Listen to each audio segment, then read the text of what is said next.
Aún no. Ya. Ahora vamos a partir con la clase de traumatismo raquimedular, la cual la va a exponer el doctor Claudio Ditrans, quien es médico cirujano de la Universidad de Valparaíso, con título de especialidad en ortopedia y traumatología en el Hospital de la Asociación Chilena de Seguridad de Santiago. Es reconocido por CONASEM, es especialista en cirugía de columna vertebral en la Sociedad Chilena de Seguridad y es socio activa de la Sociedad Chilena de Ortopedia y Traumatología. Actualmente es cirujano de columna vertebral y ortopedia y traumatología general de adultos y niños, manejo de dolor, patología de columna y lesiones traumáticas. Es docente de pre y posgrado de la Universidad de los Andes y miembro del equipo de columna del Hospital Militar. Perfecto. Bueno, primero que nada agradecer la invitación. Esta es una clase que a veces como que uno se asusta porque tiene mucha información, pero la idea es que ustedes agarren conceptos generales, ojalá sea súper dinámica, me interrumpan, porque claro, a veces cuando hay mucha información uno se asusta. Así que feliz de que me vayan interrumpiendo. Primero que nada, la definición de traumatismo raquimedular es toda lesión de columna vertebral asociada a una lesión neurológica. Y ahí ya partimos con algunos problemas, porque las lesiones neurológicas pueden ser variadas, pueden ser medulares, radiculares, conomedular o caudequina. Por lo tanto, eso va a depender del segmento de la columna que está afectada, va a ser el tipo de daño neurológico. Por otro lado, tampoco hay que confundir que a veces podemos tener lesiones vertebrales sin traumatismos raquimedulares, una fractura de columna sin compromiso neurológico. En el caso de las fracturas de columna con compromiso neurológico, que es el traumatismo raquimedular, como información importante, la mayoría son a nivel de columna cervical, y las fracturas sin compromiso neurológico, la mayoría son a niveles toracolumbares. La incidencia de los traumatismos raquimedulares habitualmente se describen 40 casos por año, la mayoría son de sexo masculino, adulto joven, y el gran porcentaje de ellos va asociado a alcoholismo y accidentes de tránsito. Habitualmente el alcohol tiene un tema importante porque no solo uno pierde los reflejos, tiene la poca capacidad de reaccionar frente a algún accidente y es muy fácil que tengan lesiones asociadas. ¿Cuál es el principal problema de los traumatismos raquimedulares? Primero, que la mayoría de los pacientes se asocian a politraumatismo, o sea, tienen muchas otras lesiones aparte de la lesión vertebral. Y eso hace que para el médico que está en el servicio de urgencia, estas lesiones de columna vertebral o lesiones neurológicas puedan pasar desapercibidas, porque así como ven, tenemos pacientes con fijadores externos de pelvis, fracturas de antebrazo, podemos tener fractura de fémur, trauma torácico. Entonces uno va a ser muy difícil evaluar si el paciente tiene una fractura de columna o si tiene un compromiso neurológico, porque a lo mejor no va a poder mover las piernas, producto que tiene una fractura. Entonces, en los pacientes politraumatizados, las lesiones neurológicas o lesiones de columna vertebral pueden pasar desapercibidas, ¿ya? Y eso es súper importante. Y esta lesión neurológica puede producir una incapacidad permanente y severa.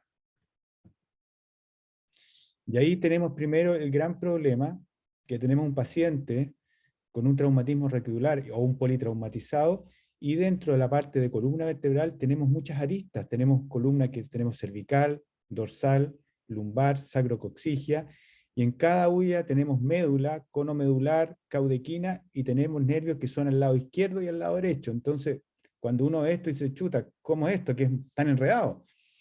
Y esto va a hacer que al principio se ve enredado, pero no es tanto, nos va a decir dentro del examen que las lesiones clínicas que presentan los pacientes van a depender del lugar de la lesión. Si tú tienes una lesión cervical, puedes tener una tetraplegia, una lesión torácica, una paraplegia, y en la caudequina puedes tener solamente una lesión radicular.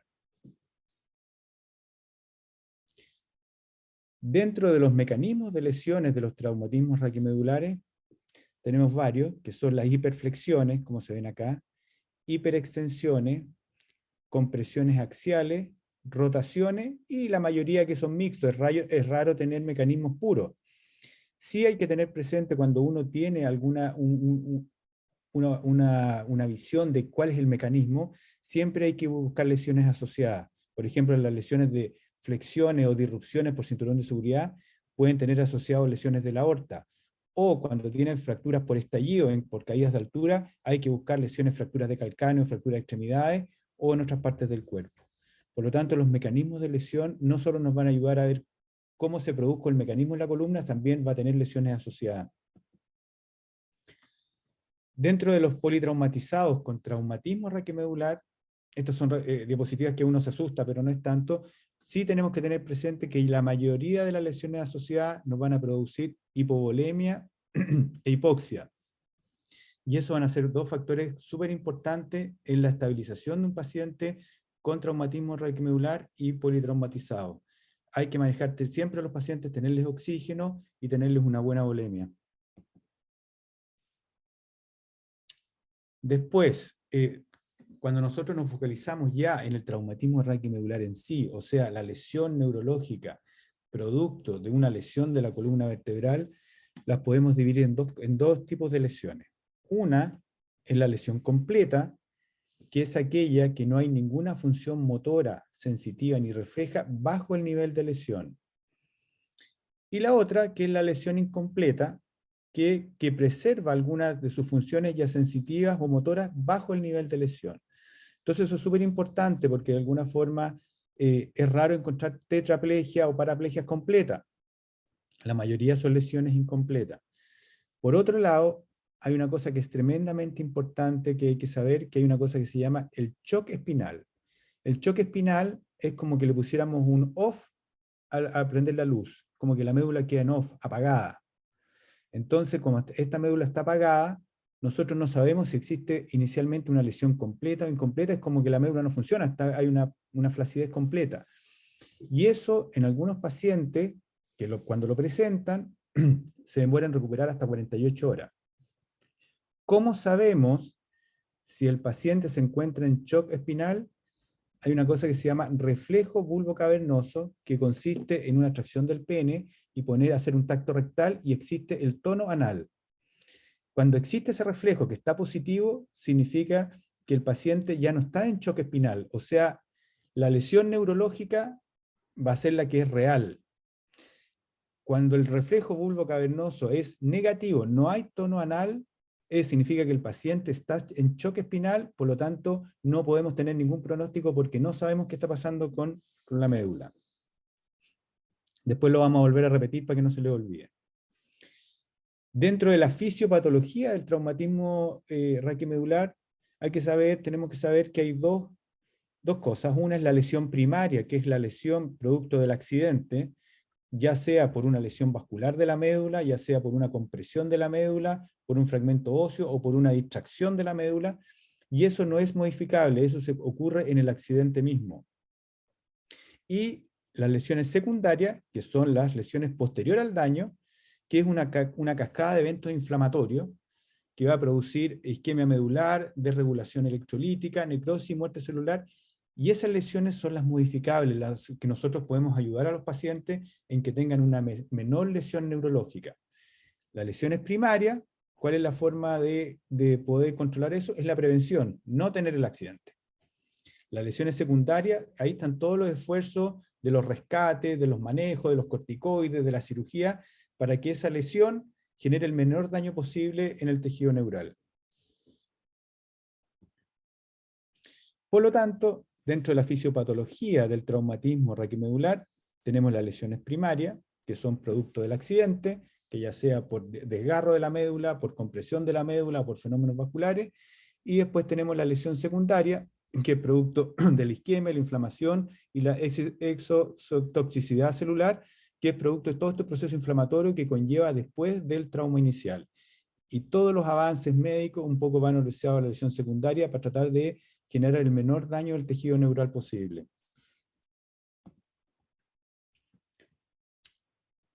Aquí ahora, cómo nosotros nos enfrentamos en el traumatismo raquimedular, que es una cosa que parece como un poco agobiante, pero en general la clave de esto es tener un orden de manejo y de cómo enfrentar a los pacientes. Lo primero, salvarle la vida al paciente, porque la mayoría de estos pacientes, como habíamos dicho, son pacientes politraumatizados. Y para eso está el manejo de la TLS con el soporte vital y la estabilización médica. Si el paciente se nos muere, esto queda en el 1, no podemos seguir para abajo, ¿ya? Entonces lo primero es salvarle la vida al paciente. El paciente ya estabilizado, ahí nosotros podemos seguir con las segundas etapas, que es el examen físico y el examen neurológico, para saber qué tipo de lesión tiene este paciente. Con el examen físico después seguimos con las imágenes. ¿Qué es lo que está, por qué tiene, por qué no podemos en las piernas, qué le está pasando al paciente? ¿Dónde está la lesión? Y eso lo vamos a tratar de hacer con el examen físico. Después la neuroprotección, usamos o no usamos corticoides para evitar este daño secundario. Posteriormente la cirugía, en caso que fuera necesario, después la rehabilitación kinésica. Y por último, nuevas terapias que están actualmente en boga para tratar de tener una mejor regeneración o neuroprotección del tejido neural posterior a un accidente o una lesión neurológica. Por lo tanto, dentro del manejo del paciente con traumatismo raquimedular, tenemos estos íconos que el médico es súper responsable, primero, salvar la vida del paciente. Segundo, generar una inmovilización adecuada. ¿Qué es lo que significa eso? Como un paciente con muchas lesiones, nosotros tenemos que pensar que todos esos pacientes tienen una lesión vertebral con una lesión neurológica hasta que no se muestre lo contrario. Por lo tanto, si tiene una fractura de fémur, un traumatismo encefalocraneano, un trauma torácico, siempre todo ese manejo tenemos que hacerlo con columna protegida. La estabilización médica, lo que hablamos anteriormente, darle un buen soporte de oxígeno, un soporte de fluidos, mantener una presión arterial y mantener al paciente estable hemodinámicamente. Posteriormente, examinar y documentar lesiones. Ahí vamos a ver el examen físico completo, el examen neurológico. Los estudios adecuados, que habitualmente son las imágenes, y posteriormente evaluar las posibilidades de tratamiento.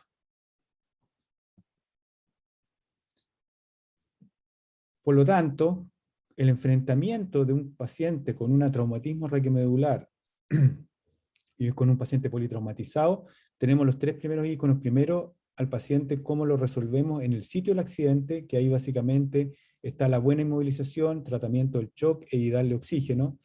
Posteriormente, el traslado del paciente en la ambulancia, en shock, mantener, digamos, una buena hipovolemia, mantener oxígeno, y transferirlo al centro más cercano en que podamos resolver este problema.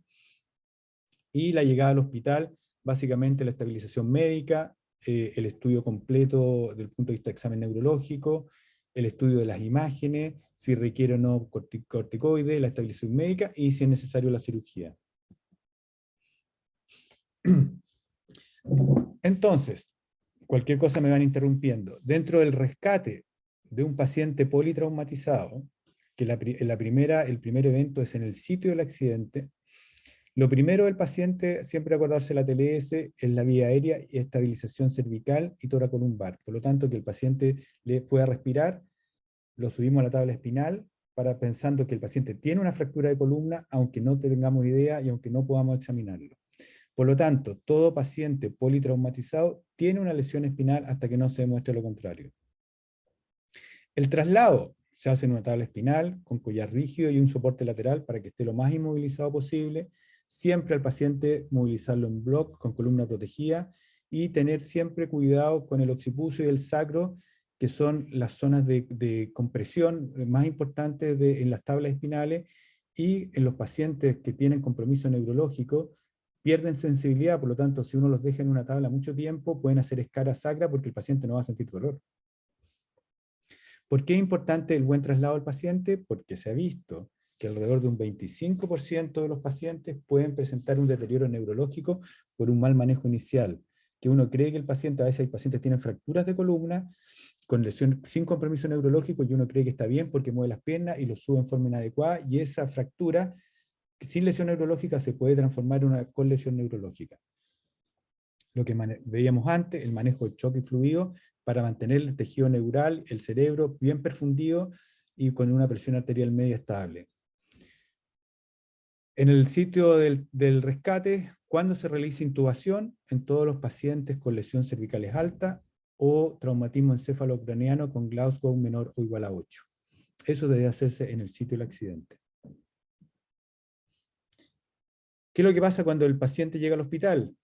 Cuando uno es interno, dice, chuta, ojalá que esté saliente turno y que le toque al otro. Y cuando uno es staff, ojalá que no esté llamado. Porque esto es siempre como que uno genera susto, porque son muchas aristas, los pacientes son graves y es a veces súper difícil mantener un orden porque cuesta mucho saber qué es lo más grave y qué es lo que le puede costar la vida al paciente. A veces, bueno, a veces uno quisiera salir arrancando. ¿Qué es lo que se hace en la parte hospitalaria cuando llega un paciente con un politraumatizado, con un traumatismo, una sospecha, un traumatismo raquimedular? El ABCD de la TLS, que es la vía aérea, que el paciente esté respirando, que no esté comprometido en forma de la parte circulatoria.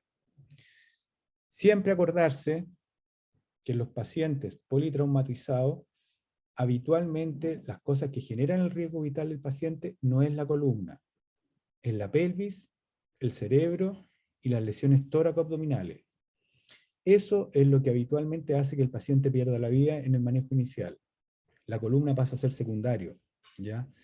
Pero por lo tanto, a pesar que debemos ver que esto no esté comprometiendo la vida del paciente, siempre tenemos que manejar eso con columna protegida. ¿Mm? Si hay una lesión tóraco-abdominal, exploración con columna protegida. Si hay una lesión de cerebro, si habrá que hacer una craneotomía para sacar un hematoma, columna protegida. Y la pelvis, si hay una fractura de pelvis con un choque hipovolémico, estabilizar la pelvis siempre con columna protegida. Y dentro del hospital también, la parte hospitalaria, tenemos que evitar el daño medular adicional y eso lo logramos manteniendo una buena perfusión y una buena control de oxígeno para evitar la hipoxemia medular y la hipoperfusión medular. Eso se logra manteniendo una buena presión arterial media, 85-90, oxígeno, si es necesario transfundir, y un buen control urinario para saber cómo están los fluidos del paciente.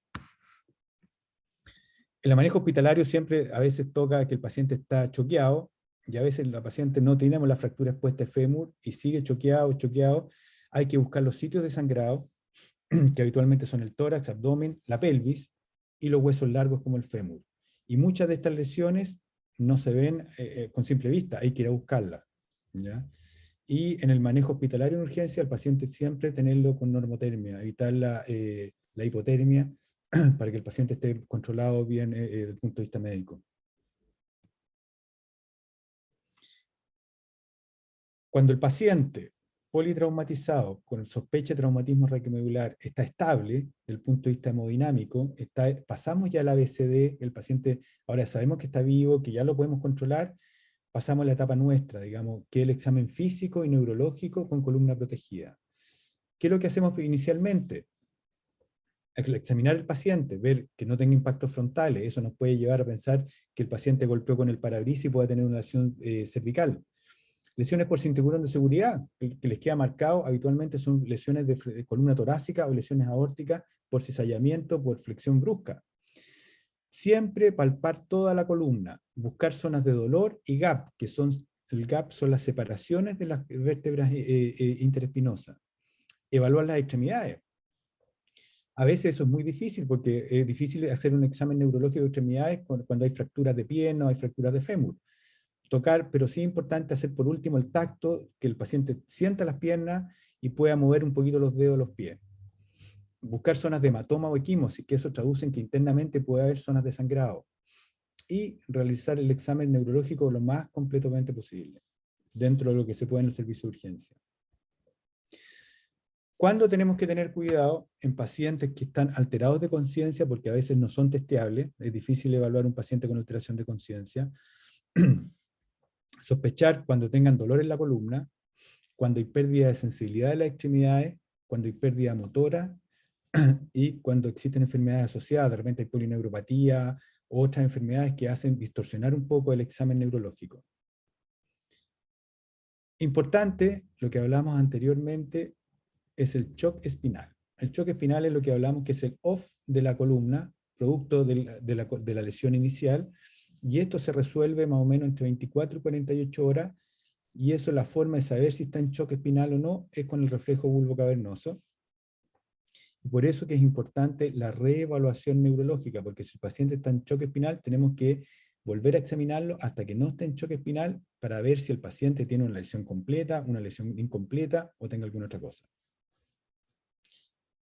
Dentro del servicio de urgencia, cuando estamos evaluando a estos pacientes, tener mucho cuidado que no se nos olvide la tabla espinal, porque el paciente con lesión neurológica tenemos que acordarnos que a veces no tiene sensibilidad, a veces no le duele, y precozmente hacen escaras que después va a dificultar nuestro tratamiento. El examen neurológico, que es una cosa clave en pacientes con traumatismos raquimedulares. ¿Qué es lo que evaluamos ahí? Vamos a evaluar la fuerza del paciente, la sensibilidad, los reflejos, si el paciente está en choque espinal o no. Con esto vamos a ver si la lesión es completa o incompleta, y esto lo vamos a valorizar en una tabla. Esto se ve a veces un poco enredado, pero lo importante es el orden de cómo hace un examen neurológico, porque a veces todos estos monitos que nos ponen en las pantallas, que se ven llenos de signos, números, no están así, porque de alguna forma si esto cosa es ordenada, es muy fácil de hacer. Perdón. Acá un poco les oriento, un poco siempre esto lo encontramos en todos los libros, que tenemos los dermatomas sensitivos, que es importante que hay que evaluarlo en el lado izquierdo y en el lado derecho, y tenemos los músculos clave, que es lo que vamos a buscar, que son en las extremidades inferiores, en las extremidades superiores. En la parte torácica no se evalúa músculos clave porque las raíces lo que dan es la inervación al diafragma y la parte respiratoria. ¿Qué cosa es importante el examen neurológico? Lo que volvemos a repetir, que el paciente no está en choque espinal, que no esté en off. Cuando está en choque espinal, el paciente presenta una parálisis flácida, arreflexia, anestesia, y esto dura en promedio 48 horas, y eso lo vamos a evaluar con el reflejo bulbocavernoso para saber si salimos del choque espinal o no salimos del choque espinal, para tener un pronóstico de la lesión.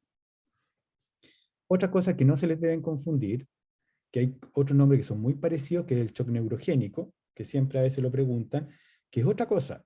Ese es el colapso circulatorio por la interrupción del sistema simpático. A veces en las fracturas de columna se interrumpe el sistema simpático y eso genera bradicardia e hipotensión, que no tiene nada que ver con el choque espinal, pero sí tiene que ver con el choque hipovolémico, que es otro shock, que es con taquicardia e hipotensión, que es por un problema circulatorio, pérdida de volumen, ¿no es cierto?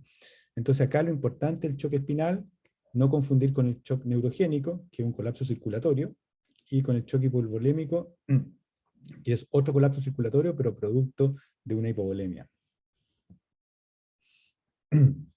Acá esto es como lo clave, un poco del examen neurológico.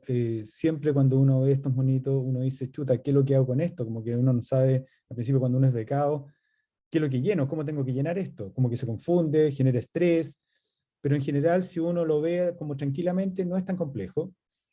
Tenemos estos monitos que lo encontramos en cualquier libro, que es para ver los dermatomas sensitivos, ¿no es cierto? Que uno va tocando con un lápiz, con una aguja, va tocando todas las raíces, y con eso nos va a orientar más o menos dónde pudiera estar la lesión. ¿Ya? Si uno toca en T10, por ejemplo, y siente el paciente y después en T12 no siente nada, es que la lesión más o menos a nivel de T10, y para abajo hay una anestesia o hipostesia, por lo tanto sospechamos que hay una lesión en T10 aproximadamente. Después, acá al ladito, tenemos el examen motor, que es súper importante, y eso es como a los becados, los pobres sufren con esto, porque hay que acordar, son 5 músculos clave en extremidades superiores y son 5 músculos clave en extremidades inferiores. ¿Cuáles son los músculos clave aquí en extremidades? De C5 a T1 y después de L2 a S1, y aquí tenemos el lado derecho y el lado izquierdo. Y por ejemplo en C5, flexores de codo, después en C6, extensores de muñeca, C7, extensor de codo, C8, flexor de los dedos, y el T1, abducción de los dedos. Después en L2, que es la parte de extremidades inferiores, es la flexión de cadera, ahí lo vamos a ver, extensión, mantener extendida la rodilla, flexión de tobillo, extensión del dedo gordo del pie y flexión del dedo gordo del pie. Y a cada uno de estos que examinamos, al lado izquierdo, al lado derecho, en este cuadradito uno le coloca un puntaje. El puntaje va de 0 a 5. 0 es que no mueve nada, parálisis total. Y 5, movimiento completo con toda la fuerza posible. Entonces en cada cuadradito, si no mueve nada, 0, si mueve completo con toda la fuerza, 5. Y entre medio, si mueve poco o mueve contra gravedad, según sea lo que vamos encontrando, le ponemos el puntaje que requiera. Por lo tanto, si nosotros tenemos si tenemos 5 en todos los puntos, significa que tenemos un motor index de 100, o sea, la fuerza está completa. Y eso es súper importante tabularlo para ver si el paciente llega con un puntaje de 100, un puntaje de 75, un puntaje de 50, para ver cuál es el pronóstico desde el punto de vista neurológico. Y acá, abajito, el NT es no testeable, cuando por ejemplo un paciente no puede mover la pierna derecha porque tiene una fractura de fémur, o porque el paciente está con un traumatismo encefalocraneano y no mueve nada porque no obedece órdenes. Se le pone no testeable y no se le da puntaje. Entonces, esto es como lo clave, llenar estos casilleros que al final son 5 en la extremidad inferior, 5 en la extremidad inferior, pero son en el lado izquierdo y en el lado derecho, o sea, son 20. Por lo tanto, el máximo que podemos tener es 100. Y eso, lo importante es poder anotarlo en una hoja para ver cuál es la evolución del paciente en las horas que siguen. Acá tenemos el examen neurológico, lo que decíamos anteriormente, en extremidades superiores, testear el reflejo tricipital, que corresponde a la raíz C7, bicipital C5, extensores de muñeca C6, flexores de dedo, que debería ser C8, y T1 la abducción de los dedos. Entonces uno en cada músculo clave le pone una nota, y si yo siento que tiene toda la fuerza, le pongo nota 5, si entiende que puede mover con menos fuerza 4, si puede mover, pero a favor de la gravedad 3, si ya mueve solamente sin gravedad 2, y si ya no mueve nada, 0. Los reflejos en las extremidades superiores, que son los más testeables, son el reflejo tricipital, que corresponde a C7, bicipital C5, y estilo radial C6, que también uno los anota y los testea para ver si podemos sacar reflejo o no podemos sacar reflejo. Y esto se hace en el brazo izquierdo y en el brazo derecho. Después, en las extremidades inferiores, lo mismo, vamos a testear L2, que es la flexión de cadera, ver que el paciente tenga la fuerza y uno hacerle la contrapresión. Después L3, que es el cuádriceps, que el paciente pueda levantar la pierna en forma extendida, también le ponemos un puntaje. L4, que es el tibial anterior, que es la flexión del tobillo, es la flexión dorsal del tobillo. Después L5, el extensor del dedo gordo. S1, la flexión del pie o la flexión del dedo gordo. Y los reflejos en extremidades inferiores, el reflejo equiliano y el reflejo patelar, que también L3, L4, y esto es S1, que también lo vamos a juntar si sacamos el reflejo, si no sacamos, y lo dejamos anotado en nuestro cuaderno. Otro reflejo, aquí tenemos el bulbo cavernoso, que es lo que tenemos que sacar para testear si el paciente está en choque espinal o no, en que se le tracciona el pene al paciente y debería contraerse el tono anal. Eso significa que el reflejo está positivo y el paciente no está en choque espinal.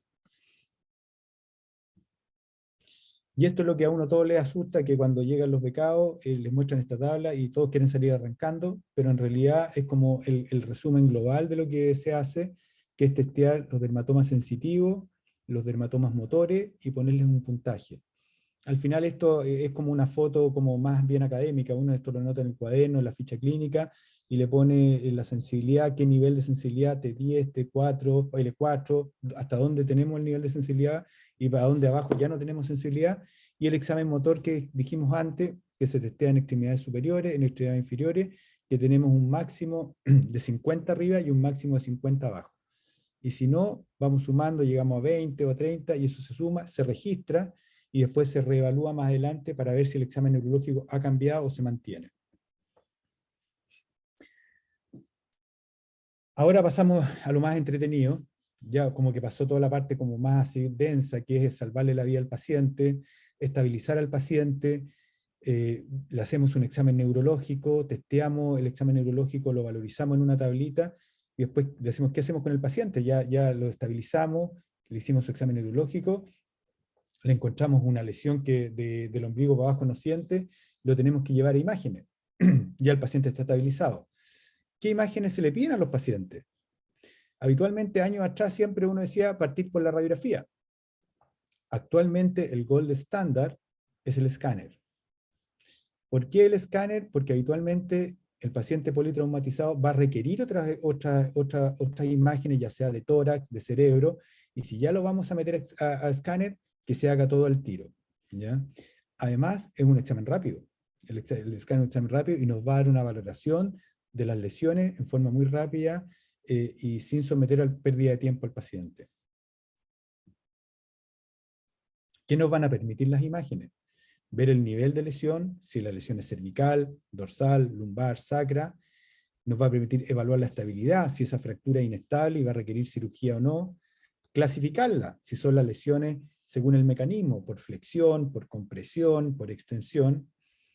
Nos va a permitir ver el daño del tejido neural, si la lesión es completa, incompleta, si hay una sección medular o solamente hay una lesión de raíz. Planificar el tratamiento, ya sea si es quirúrgico o no es quirúrgico, y el pronóstico. De alguna forma, cuando hay una lesión completa, una sección medular completa, más o menos el pronóstico ya está sellado. Desde el punto de vista académico, dentro de las imágenes, la radiografía, que habitualmente cuando uno hace los ATLS, lo primero que ven, radiografía, siempre la radiografía, digamos, habitualmente se piden en pacientes que tengan fracturas de columna, se pueden pedir que no sean politraumatizados, porque el politraumatizado habitualmente va a volver con el escáner listo. Pero si tiene una lesión neurológica en pacientes con fractura de columna, es un examen que todavía tiene cierta validez. ¿Qué es lo que es importante en la radiografía? Que evaluamos que se vean todas las vértebras cervicales hasta C7T1. Si no aparece eso, debemos rechazar esa radiografía no es válida. En la radiografía, ver el alineamiento de los muros de las vértebras, el muro posterior, el muro anterior, las láminas, la apófisis espinosa, en la columna lumbar lo mismo, y nos va a permitir hacer, de alguna forma, hacer un pronóstico o saber la ubicación de la lesión.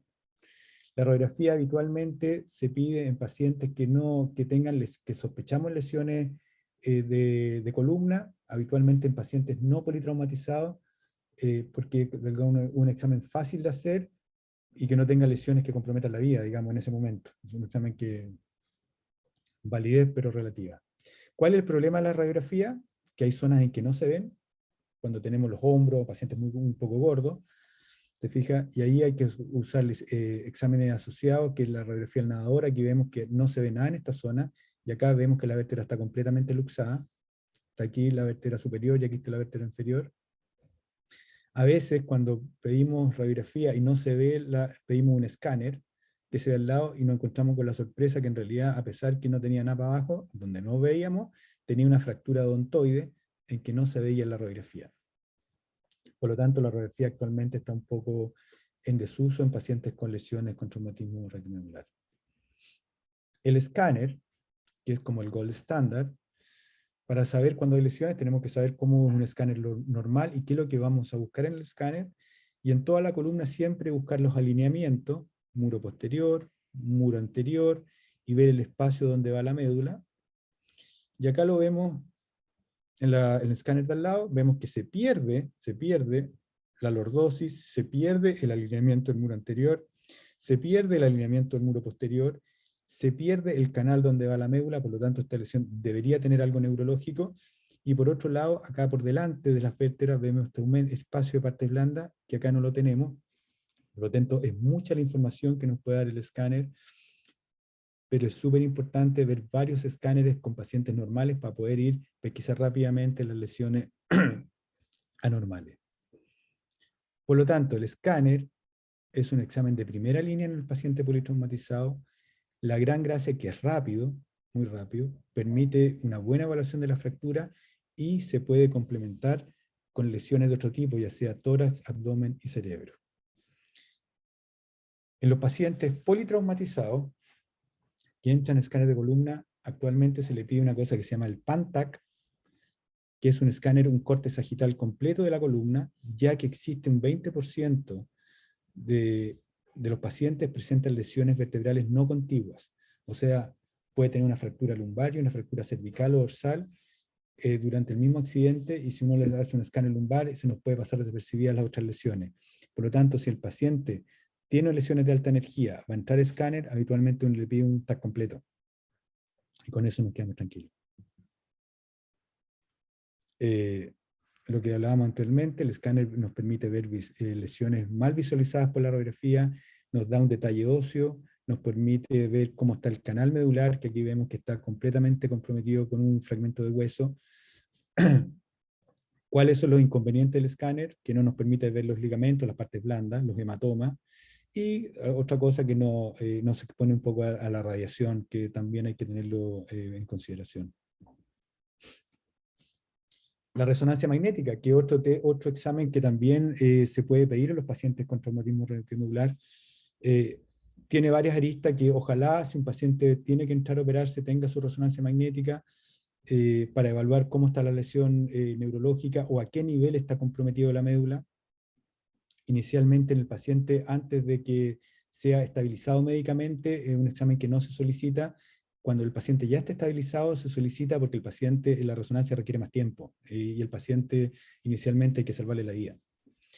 La resonancia, siempre tenemos que ver resonancias que sean sanas para saber qué es lo que tenemos que buscar el alineamiento de las vértebras, buscar la médula que esté completamente, que no esté comprometida, y lo blanco que vemos entre medio de la médula es el líquido cefalorraquídeo. Y como ustedes ven acá, vemos que se pierde el alineamiento de las vértebras, este fragmento, esta vértebra está comprometiendo la médula, y ahí se pierde el líquido cefalorraquídeo, y eso blanco que se ve en la médula es la lesión, medular. Perdón. Por lo tanto, la resonancia magnética está dentro del estudio del paciente, claro que está, pero el paciente debe estar estabilizado, porque es un examen que dura 40 minutos, a diferencia de un escáner que dura 5 minutos. ¿Qué es lo que vamos a buscar en la resonancia magnética? El daño de la médula o de los tejidos neurales, ya sea por compresión o lesiones vasculares. En forma adicional, ¿qué nos va a mostrar? Lesiones de los ligamentos, hernias traumáticas, que no lo vemos en los otros exámenes como el escáner. Esto siempre lo coloco, que es lo que es el SIGUORA, que a veces esto se ve en los niños, pero siempre como para que a ustedes les suene, no tiene mucha importancia académica, pero son lesiones medulares, como se ve abajo, sin lesiones óseas. Y eso habitualmente se ve en lesiones, en traumatismos raquimedulares en los niños, en que los ligamentos, todo es muy elástico. Entonces hacen fenómenos de latigazo, en que las vértebras se luxan y se vuelven a su posición y no se fracturan, y uno les puede hacer una radiografía, un escáner y se ve normal, y el paciente puede estar para o tetrapléjico. Y eso habitualmente ocurre en los niños. Eso siempre hay que acordarse y tenerlo presente. Y eso solamente lo vamos a ver en la resonancia magnética, porque las vértebras van a estar bien alineadas. ¿Cuáles son los inconvenientes de la resonancia? En pacientes que tienen con marcapaso, no se pueden hacer resonancia magnética, o tengan algún cuerpo extraño metálico. Habitualmente, si el paciente está politraumatizado, está con equipo de rescate tampoco, porque el resonador no puede entrar gente con cosas de fierro. Y en pacientes que estén hemodinámicamente inestables, porque la resonancia requiere más tiempo. Por lo tanto, al paciente politraumatizado con traumatismo raquiomedular, lo estabilizamos, hicimos nuestro examen neurológico, ese examen neurológico lo anotamos en nuestra tablita, cuánto es el índice que tiene, después que salió del choque espinal, lo mandamos a imágenes, descubrimos que tenía una fractura a nivel de la columna dorsal o cervical, hicimos el diagnóstico y después pasamos a la otra etapa, que es, ¿le hacemos neuroprotección o no? ¿Qué es lo que es la neuroprotección? Los corticoides. ¿Qué es lo que es los corticoides? Es un estabilizador de membrana que ayuda a disminuir la respuesta inflamatoria a nivel de la médula en este caso. La evidencia es insuficiente, pero se usa. ¿El corticoide tiene problemas? Claro, tiene problemas. Genera inmunosupresión, hemorragias gastrointestinales, descompensación metabólica, aumento de la glicemia e infecciones. ¿Cuándo no se usan los corticoides? En los menores de edad, embarazadas, lesiones de bala o lesiones periféricas de los nervios periféricos, y lo más importante, en pacientes con traumatismo raquimedular que lleve más de 8 horas de evolución. Y esto es como importante porque los corticoides habitualmente uno los coloca en los poliperiféricos, donde llega el paciente en la primera instancia, habitualmente ni siquiera al centro de referencia, donde llega ahí, porque habitualmente cuando llega a un centro de referencia probablemente van a haber pasado más de 8 horas. Por lo tanto, esto habitualmente se coloca en las atenciones periféricas, ¿ya? Entonces el corticoide debería colocarse cuando el paciente tenga menos de 8 horas de evolución. Más de 8 horas, habitualmente, actualmente, la evidencia no lo respalda. ¿Y cómo es la dosis? Que en realidad no es para ustedes, pero habitualmente es una dosis altísima que parte con 30 miligramos por kilo, por kilo de peso de metilprednisolona y después se mantiene por 5,4 miligramos por kilo hora por 23 horas. Se usa por 23 horas, es el protocolo actual que es el NACIS-2, y se usa en los pacientes con traumatismo raquiomedular con menos de 8 horas de evolución y que no tenga ninguna de las contraindicaciones anteriormente vistas. ¿A qué nos va a ayudar eso? A generar menor inflamación del tejido neural o la médula. Lo mismo que decíamos antes, el corticoide se usa en los traumatismos raquimedulares de menores de 8 horas y se sugiere por una infusión hasta 24 horas, porque más de 24 horas, que es lo que se usaba antiguamente, genera muchos de los inconvenientes de los corticoides. Paciente estabilizado, con diagnóstico de traumatismo raquimedular, con las imágenes, con los corticoides pasados, con todo esto, con el examen neurológico, nosotros al paciente lo tenemos que clasificar. ¿Para qué sirve la clasificación? Ustedes tienen que saber que se clasifica, no es necesario saber más. Clasificar es darle una nota al paciente de qué tipo de lesión es, si tiene o no compromiso neurológico, en qué nivel es, y cómo es el tipo de lesión de la vértebra. Y eso existen múltiples clasificaciones, la que más usamos ahora es la clasificación AO, en que las lesiones van de acuerdo al grado de lesión, las tipo A, que son las más simples, las B, las tipo como disruptiva, y las tipo C, las lesiones más complejas. Y esa se va dividiendo. ¿Para qué nos sirve eso? Para tener un pronóstico de la lesión, para ver cuál es el tratamiento más adecuado, y si al paciente tuviéramos que trasladarlo, para comunicarnos con nuestro médico, decirle, esta es una lesión tipo C, él va a saber que es una lesión muy inestable y con muy mal pronóstico.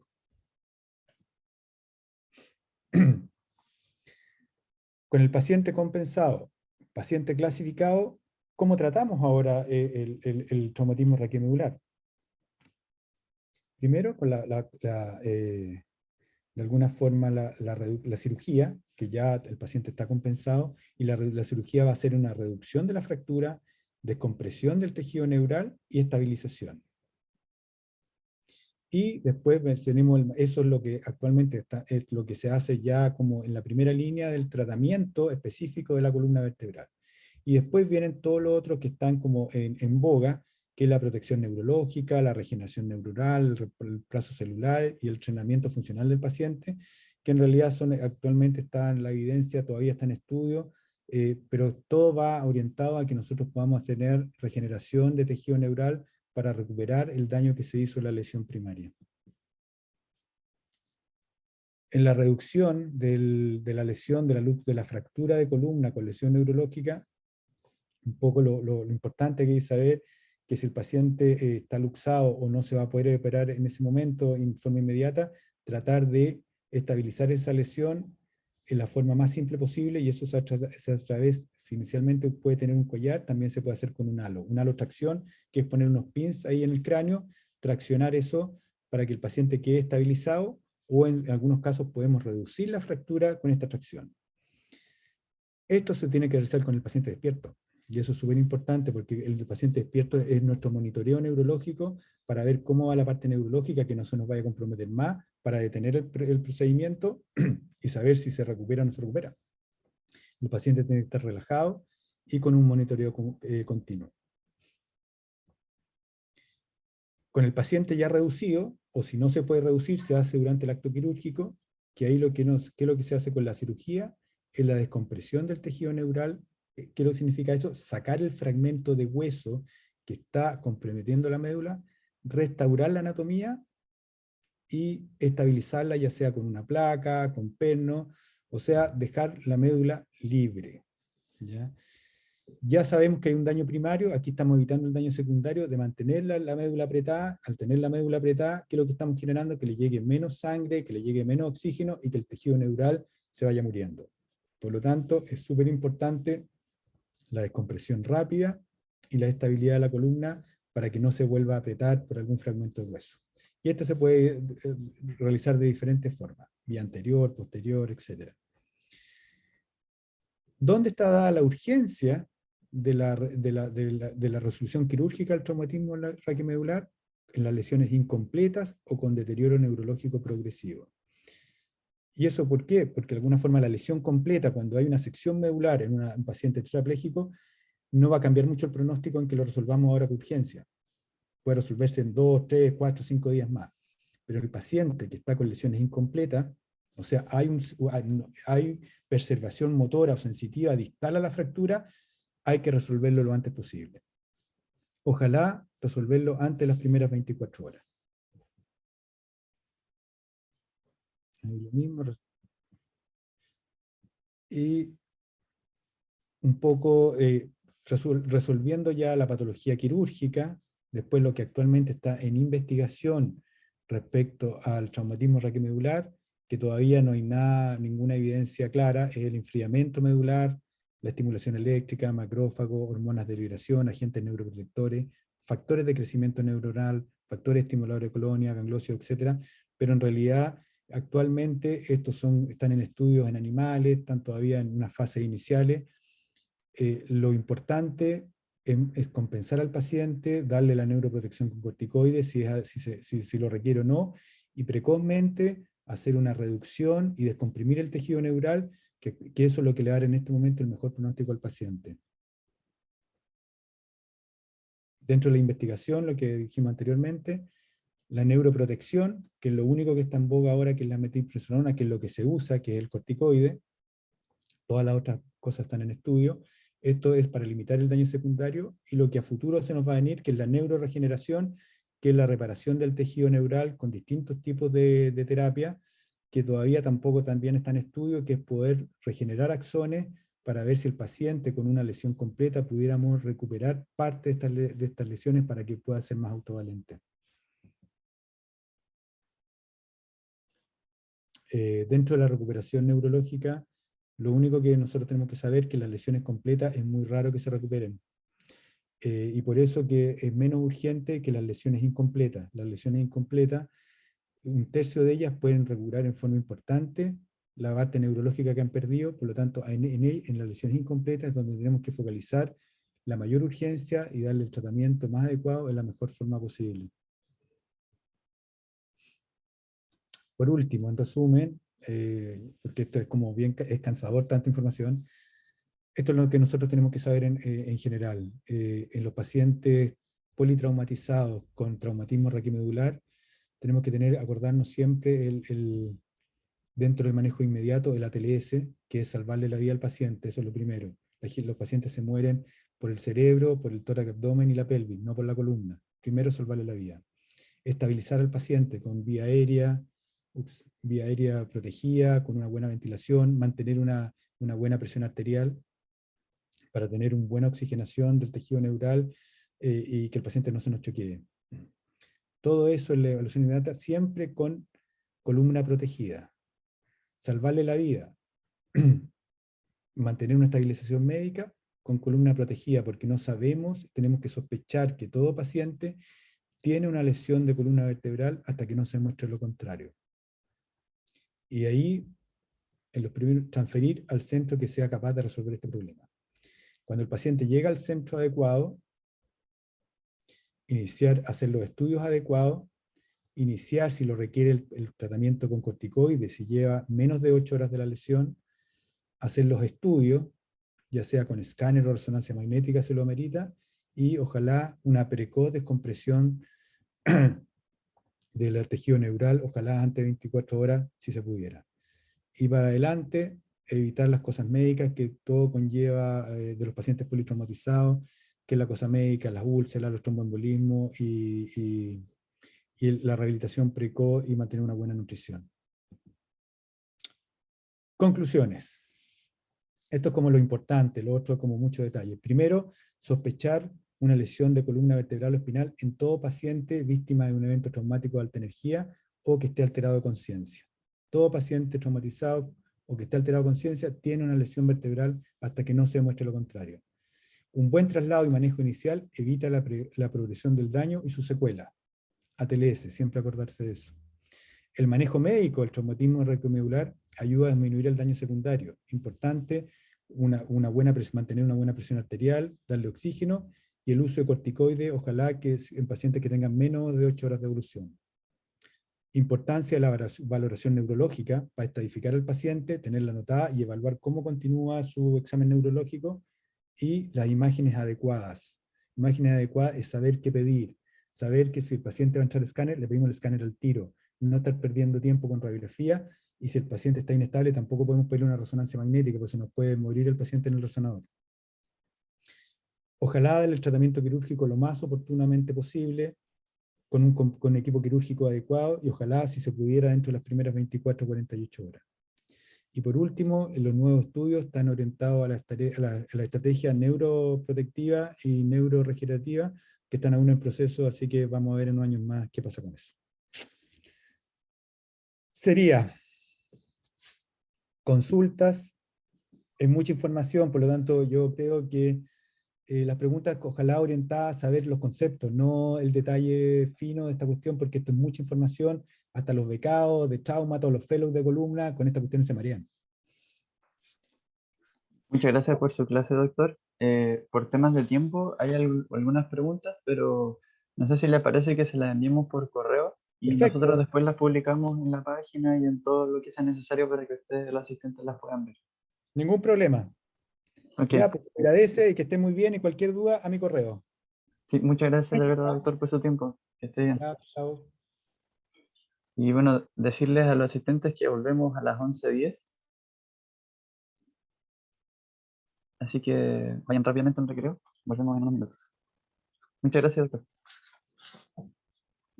Para las personas que graban pueden dejar de grabar.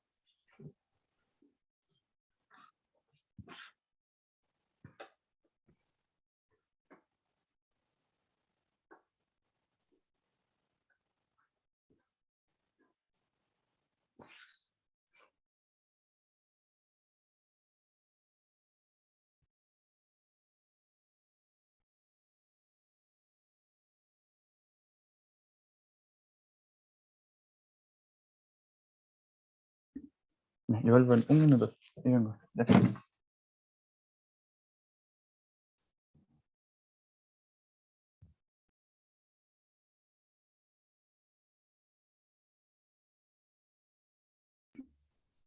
Las clases grabadas están disponibles en la página web de la jornada, y pueden encontrar el link de la página en la biografía del Instagram. Y sí, aún están grabando, por si, Anto, por si quieres parar de grabar.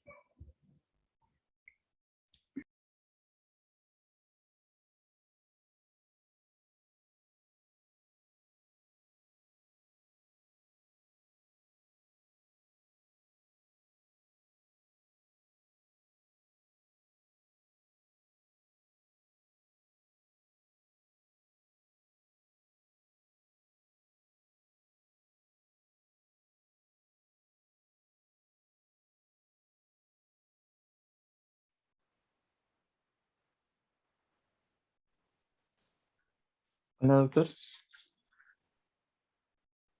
¿Y ya nos escucha bien? Sí, perfecto. Qué bueno. Ya, a las 11:10 comenzaremos la clase entonces. Sí, no hay problema.